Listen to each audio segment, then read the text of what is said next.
오늘 함께 나눌 하나님의 말씀은 요한복음 13장 3절로 5절 그리고 12절부터 15절 두 군데를 교독하는 방법으로 읽겠습니다. 제가 먼저 3절을 읽겠습니다. 저녁 먹는 중에 예수는 아버지께서 모든 것을 자기 손에 맡기신 것과 또 자기가 하나님께로부터 오셨다가 하나님께로 돌아가실 것을 아시고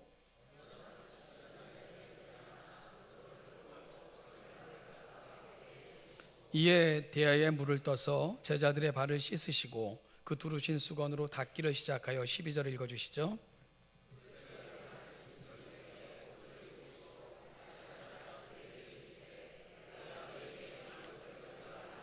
너희가 나를 선생이라 또는 주라 하니 너희 말이 옳도다. 내가 그러하다.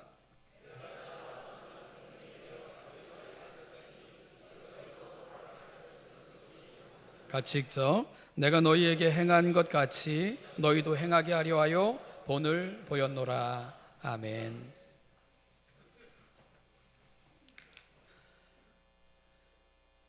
무릎을 꿇는다는 것은 예로부터 존경과 더불어 또 굴복을 의미하는 그런 행위였습니다. 또 용서를 구하는 사죄의 표이기도 했죠. 우리가 그 옛 이야기들을 보면 이 패전국의 왕은 이 성 안에 들어오면서부터 무릎으로 기어서 승전국 왕 앞에 불려나갔던 그런 많은 이야기들을 읽은 적이 있죠. 이와 같이 무릎을 꿇는다는 것은 이게 비굴함을 의미하기도 하고요. 그리고 이 무릎으로 기어 들어간다는 것은 나는 어떠한 저항도 할 수 없는 몸이다 하는 것을 드러내는 가장 낮은 자세를 의미하기도 합니다. 스스로를 무장해제하는 그런 것과도 같죠. 중국의 고전인 그 초한지를 보면 이 그 유방과 그리고 항우가 이렇게 패권을 놓고 천하제일의 패권을 놓고 싸우게 되는데 이 유방이 심해서는 항우를 당할 수가 없는 거예요. 그래서 시간을 벌기 위해 쇼를 합니다. 왜냐하면 내가 당신의 충성스러운 종이고 신하일 뿐이다 하는 것을 드러내기 위해서 이 유방이 했던 것은 항우가 성에 들어오자마자 무릎으로 계단을 하나하나 올라가서 자기가 이미 소유했던 옥새를 다 항우 앞에 놓고는 나는 당신의 종일 뿐이다, 나는 어떤 사심도 없다 하는 것을 이렇게 증명해 보이는 그런 이야기들을 이렇게 읽을 수가 있게 됩니다. 마찬가지로 이 무릎을 꿇는다는 것은 바로 그런 의미가 있다는 겁니다. 여러분, 그 윗사람이 아랫사람에게 무릎을 꿇는 것은 거의 찾아볼 수가 없죠. 이 지체가 높으신, 더군다나 이 지체가 높으신 분들이 낮은 사람에게 뭐 다른 방식으로는 여러 가지 방식으로 우정과 애정을 표현할 수는 있지만 무릎 꿇음으로 표현하고 하는 것들은 쉽게 찾아볼 수 없는 그러한 이야기입니다. 제가 몇 장의 그림을 한번 이렇게 여러분에게 좀 보여드리려고 하는데요. 우리 그 화면에서 좀 띄워주시겠습니까? 예, 잘 보세요. 다음 그림, 또 다른 그림을 좀 띄워주시고요. 네, 그 다음 그림, 예, 마지막 그림. 네, 예수님의 세족식을 담아내고 있는 여러 화가들의 그림을 제가 한번 모아봤는데요.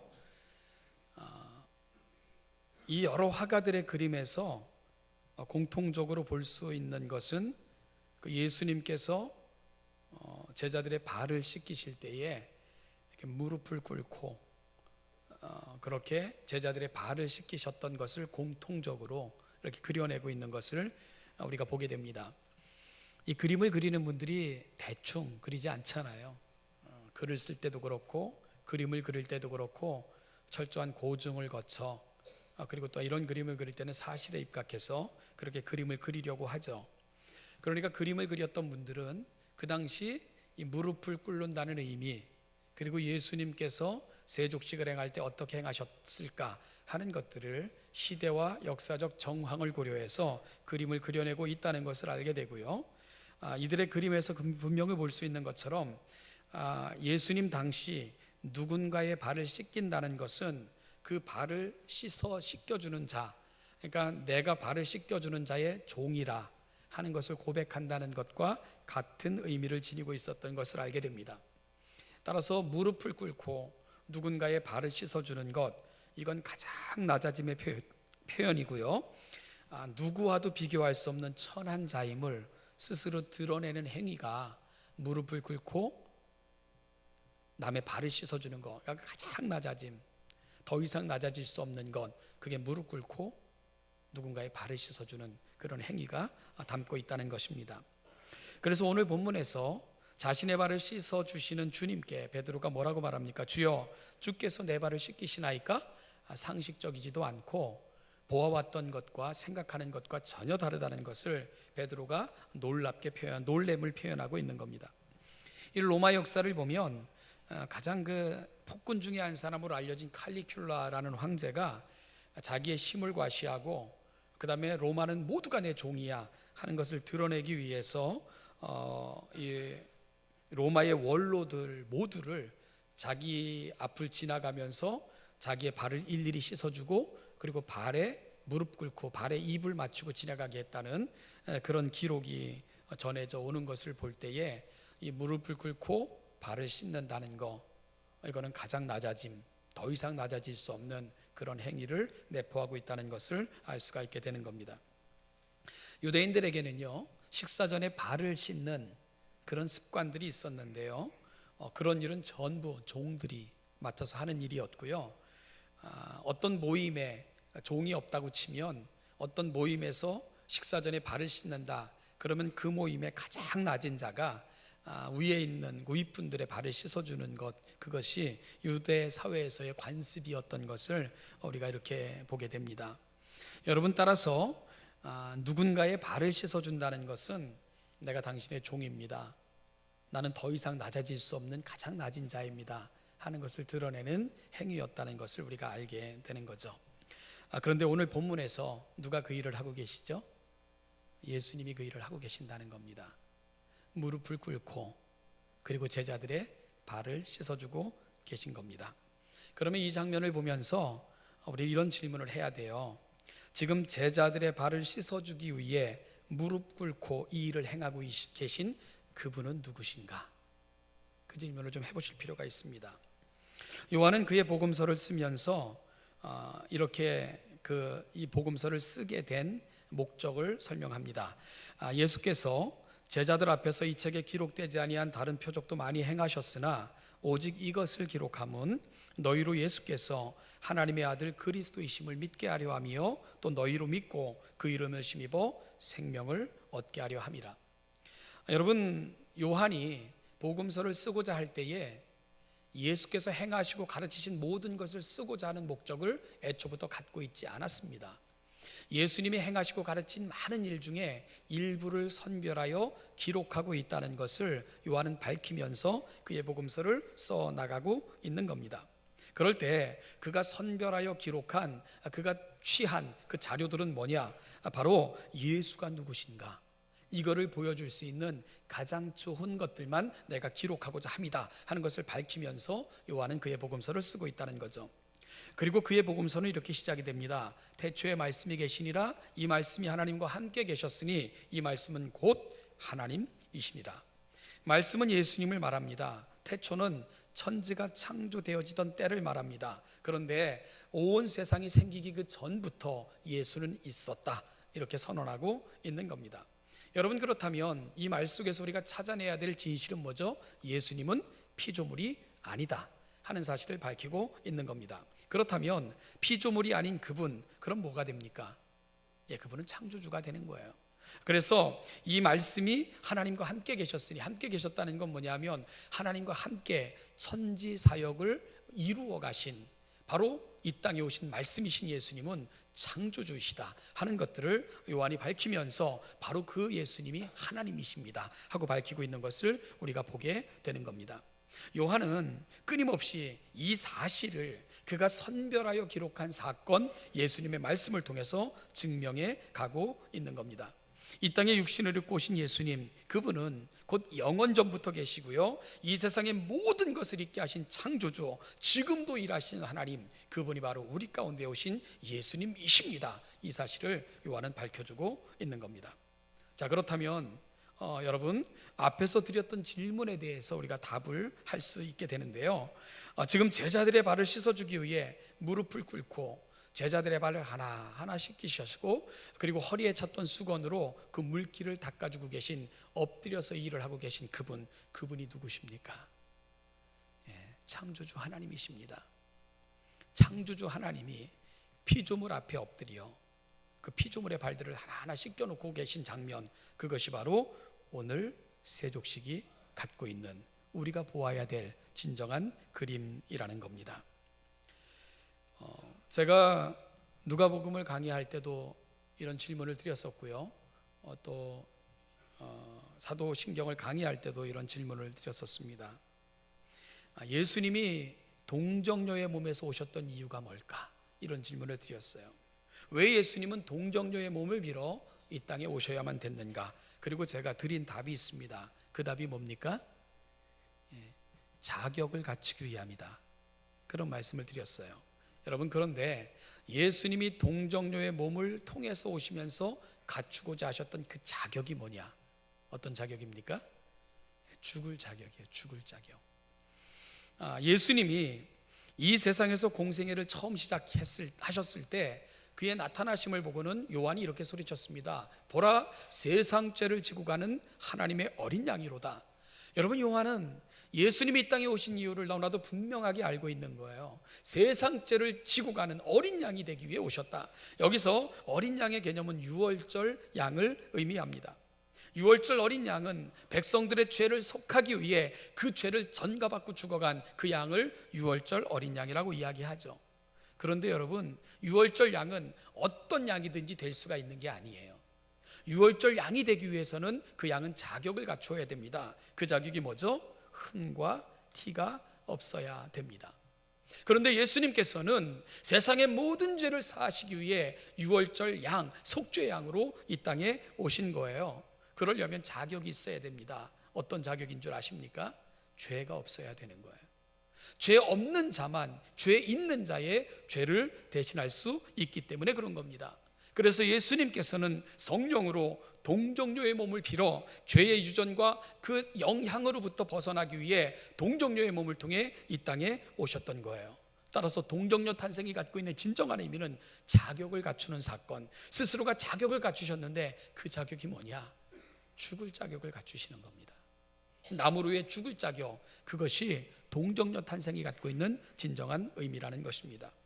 여러분, 오늘 세족식은 이렇게 오신 예수님께서 이 땅에 오셔서 행하신 그 마지막 날 밤에 되어졌던 사건을 기록하고 있는 거예요. 요한복음에는 성만찬 사건이 생략되어져 있습니다. 그러니까 주님이 죽기 마지막 날 밤에 행하신 그 마지막 사건으로 요한은 세족식을 소개하고 있는 셈이지요. 그리고 예수님은 십자가의 죽으심으로 이 땅에서 사역을 모두 마치셨고요, 죽을 자격을 얻기 위해 이 땅에 오신 동정녀의 몸을 빌어 오신 예수님은 죽음으로써 그 사역을 마치신 것을 우리가 볼 수 있게 되는 겁니다. 자, 그런데요, 오늘 제자들의 발을 그 일일이 씻겨주시는 그 예수님의 모습을 통해서 사실은 이런 의구심이 이 본문을 읽으면서 우리 가운데 입니다. 그게 뭐냐 하면, 예수님께서 친히 대야에 물을 담아 수건을 허리에 동이시고 그리고 앉아있는 제자들의 발을 하나하나 씻겨가기 시작을 했는데, 도대체 제자들은 뭘 하고 있었는가? 베드로 앞에 가서 씻으려고 할 때야 왜 주님이 내 발을 씻기세요? 하고 말한 사람은 베드로뿐이고 모든 제자들은 침묵하며 그 사실을 묵묵히 받고 있는 이 사실 앞에 우리는 그 의미를 어떻게 설명해야 될 것인가? 왜 그랬을까요? 여러분, 이유가 있어요. 예루살렘에 주님께서 입성하실 때 그 예루살렘은 난리가 났습니다.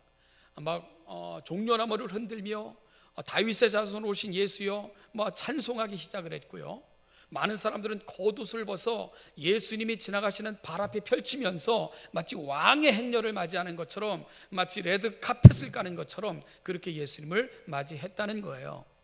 그러면 예수님을 그렇게 맞이하는 그 군중들을 보면서 가장 신났던 것은 누굴까?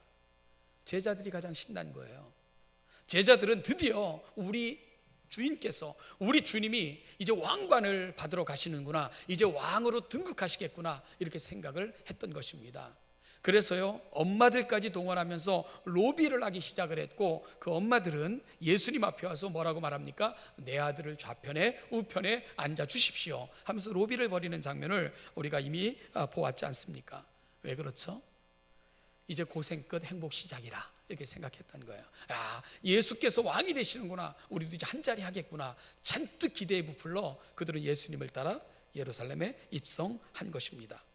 그러니요, 여러분, 그들은 어느 누구도 발을 씻겨준다는 생각 할 수 없었던 거예요. 왜냐하면 그 모임 중에 발을 씻겨주는 것은 내가 가장 낮은 자가 된다는 것을 의미했거든요. 낮은 자가 높은 자의 발을 씻겨주는 거지, 높은 자가 낮은 자의 발을 씻겨주는 게 아닙니다. 그러니 자신들은 높게 될 사람들이라는 생각 속에서 그들은 어느 누구도 서로의 발을 씻겨주려고 시도도 안 하며 예수님이 하시는 것조차도 침묵으로 일관하고 있었던 것, 그게 바로 오늘 본문에서 볼 수 있는 제자들의 모습이라는 겁니다. 사랑하는 여러분, 그들은 아무것도 하지 않았어요. 왜냐하면 그들은 높아질 사람들이라고 기대하고 있었기 때문에 그런 것입니다. 보네포라는 사람이 이런 얘기를 했습니다. 한번 따라해 보실래요? 교회는 나무 위에 존재할 때만 교회다. 교회는 나무 위에 존재할 때만 교회다, 이런 얘기를 했습니다. 교회가 뭐죠? 대체 교회가 뭡니까? 한번 더 따라해 보실래요? 우리가 교회입니다. 그래요, 우리가 교회입니다.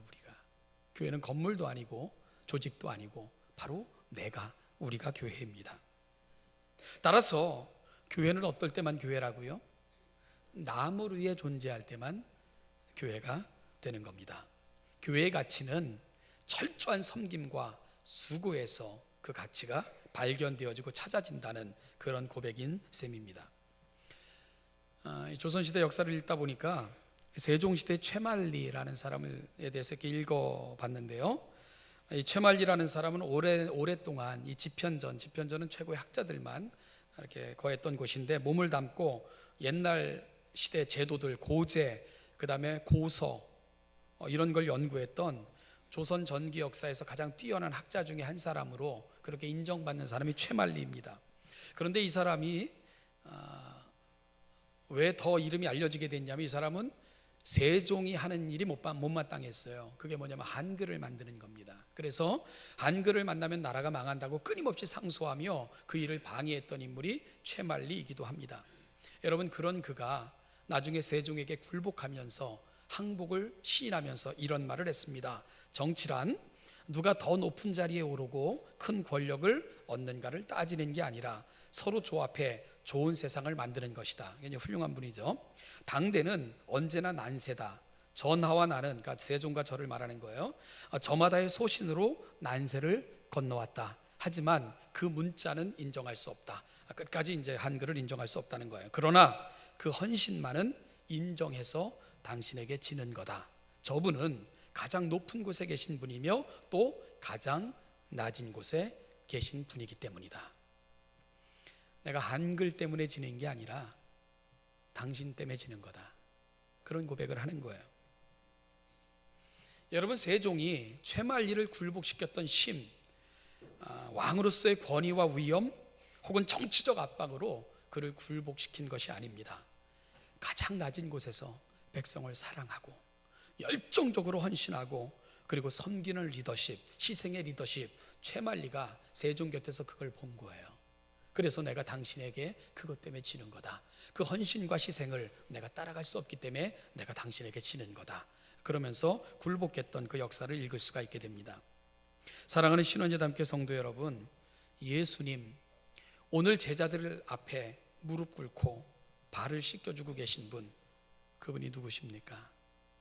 창조주 하나님이십니다. 그런데 그분이 친히 종이 되셔서 더 낮아질 수 없는 가장 낮은 자세로 제자들의 발을 씻기시는 스스로 종의 리더십을 보여주고 계신다는 겁니다. 십자가를 지시는 희생으로, 그리고 이분은 이 사랑을 확증해 주셨습니다. 창조주가 피조물 앞에 무릎을 꿇음으로 진이 하늘 보좌 버리시고 이 땅에 오신 예수 그리스도는 진이 그 마지막 순간까지도 우리가 붙들어야 될 가치가 무엇인가를 온몸으로 보여주며 그렇게 주님의 사역을 완성해 가신 그분, 바로 오늘 본문을 통해서 우리는 그분을 만나게 되는 겁니다. 한 미국인 부부가, 우리로 말하면 오페라가 연주되어지는 거 오페라 하우스가 되겠죠. 독일에 오베라모가우 그런 오페라 하우스가 있다는데, 그곳에서 이제 여행 가서 유명한 순환극, 예수의 순환극을 관람하게 됐습니다. 너무 인상이 깊었던 거예요. 그래서 이 부부가 그 예수 역할을 했던 그 배우를 좀 너무너무 만나고 싶었어요. 그래서 그들은 몰래 그 무대 뒤로 숨어 들어가 가지고는 이제 연극이 끝나고 정리하고 있는 그 배우실로 들어가서 운 좋게도 그날 예수 역할을 했던 그 배우를 만나게 됩니다. 그래서 이런저런 얘기를 나누다가 이 남편이 그 예수 역을 했던 그 배우에게 이런 부탁을 해요. 무리할지 모르지만 내가 오늘 너무 연극을 인상 깊게 봐서 그런데 당신이 졌던 저 십자가를 내가 배경으로 해서 사진 한 장 찍으면 안 되겠습니까? 그랬더니 이 배우가 흔쾌히 그러시라고. 그래서 사진을 찍는 걸 허락을 해요. 그래서 이 남편이 부인에게 내가 좀 더 실감나게 내가 사진을 찍기 위해 저 배우가 했던 십자가를 지는 그 연극을 내가 해볼 테니까 그때 나 사진을 한 장 찍어달라고. 그래서 이 남편이 이제 십자가를 지기 위해 십자가를 들쳐맵니다. 그러다가 자기도 넘어지고 십자가도 내동댕이 치는 이런 사고가 발생하고 말아요. 왜 그러냐 하면 쉽게 질 수 있는 십자가가 아니었어요. 너무 무거웠던 것입니다. 그래서 당황한 그가 배우에게 이렇게 말했습니다. 어이구, 죄송합니다. 저는 단지 소품인 줄 알았어요. 그래서 쉽게 흉내낼 줄 알았는데 그게 아니었군요. 이렇게 얘기를 했어요. 그러자 배우가 이런 대답을 했습니다. 내가 그 무거움을 느끼지 않는다면 나는 그 역을 해내지 못하기 때문에 저는 무거운 십자가를 지고 가는 역을 합니다. 무거운 십자가를 사용합니다. 그런 대답을 했다는 거예요. 그 무거움을 느끼지 않는다면 나는 그 역할을 해내지 못했을 것입니다. 그런 대답. 사랑하는 신원예담교회 성도 여러분, 오늘 우리의 신앙에서 우리가 잊고 사는 것은 뭘까? 우리가 좀 묵상할 필요가 있지 않겠습니까? 십자가의 구속과 은혜, 은총을 노래하지만 여러분, 그 은혜를 위해 우리 주님은 우리에게 무엇을 하셨고 무엇을 부탁하셨는가를 너무나도 쉽게 잊고 사는 것이 오늘 우리의 모습은 아닐까 생각하게 한다는 겁니다. 그 무거움을 내가 느끼지 않는다면 저는 그 역할을 해낼 수 없었을 것입니다. 사랑하는 여러분, 그 배우의 말처럼 오늘 주님께서 모든 것을 버리시고 이 땅에 오셨을 뿐만 아니라 우리에게 엎드려 우리의 발을 씻겨주시면서 모든 것을 우리에게 내어주시면서까지 그분은 우리의 구속과 우리가 살아가야 될 삶의 자리가 무엇인가를 알려주셨습니다. 그런데 오늘 우리의 모습은 어떨까? 이 모든 것을 잃은 채 우리는 구속과 은혜를 노래하지만 주님이 우리에게 보여주셨던 모범, 주님이 기대하셨던 소망, 주님이 정말 서로에게 보여주라고 간곡히 부탁하셨던 그것은 잊고 살아가는 것이 저와 여러분들의 모습은 아닐까. 우리 종료주의를 통해 우리의 삶을 돌아볼 수 있는 귀한 아침이 될 수 있기를 간절히 소망합니다. 사랑하는 여러분, 제자들은 높아지는 게 이기는 줄 알았어요. 그래서 그들은 서로의 발을 씻어주려고 하지 않았습니다. 왜냐하면 그건 지는 거라고 생각을 했습니다. 그래서 그들은 아무것도 하지 않았던 것입니다. 오늘 우리의 신앙이 그 자리에 가 있는 것은 아닐까. 오늘 고난주간이 시작이 됩니다. 이 한 주간 고난주간을 지내가면서 우리가 놓치고 있는 것, 우리가 잊고 있었던 것, 주님께서 우리에게 원하시는 것들은 무엇인가를 깊이 묵상하는 가운데 주님 앞으로 더 가까이 나아가시는 우리 신원예담교회 모든 성도들 되시기를 주님의 이름으로 축복합니다. 기도하겠습니다. 하나님 아버지, 은혜와 사랑을 감사합니다.